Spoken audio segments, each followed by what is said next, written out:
With us today are representatives from the Dominican men's and women's cross-country team, assistant coach Brad Dsida, as well as sophomores Erwin, Kehrt, and Michelle Hall.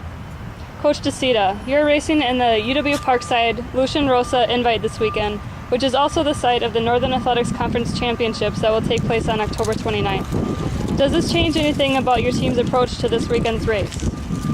This weekend's race is, the approach will be to get a good race in, but also sort of to scout out different portions of the course.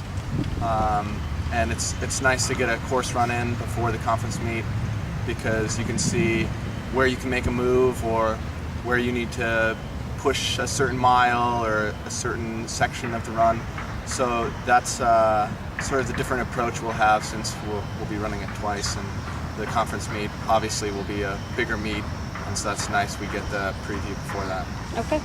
And Michelle, you've cut your 6K times in each of the last two races. What do you think has contributed to your improvements? I think practicing over the last month, building up my miles, running a lot more has helped me drop time. Just getting in the repetition and doing a lot more than I've ever done before has helped me drop time. Okay. And Erwin, you continue to set the pace for the men's team. What are your individual and team goals for the remainder of the season? I would say my individual goals are definitely to start dropping my time a little more and start learning a little bit more discipline to actually, stay on track in the off season, because that's when the biggest work is put in. And for team goals, I think we started off pretty slow with the numbers, but we're building on that. And now it's just about getting the other guys to start dropping their times too and start getting more serious about running. Okay. And one more for Coach Dsida. What are your goals for the team as you approach the NAC championships?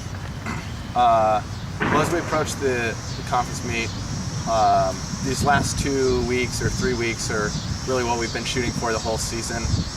Early on, we weren't too focused on times or places or team finishes. We were sort of just focused on getting the work in and getting good practice in, so that it would set up to allow us to drop large amounts of time in these last 2 or 3 meets. So the focus, I guess, would be just to shave as much time off as possible, and the goals vary from the men's team to the women's team, from different individuals on each team, but for everyone, they all have the goal of hopefully getting season bests at least, and hopefully some PRs for the last couple meets. Okay, thank you guys for checking in, and good luck this weekend. Thank you. Thank you.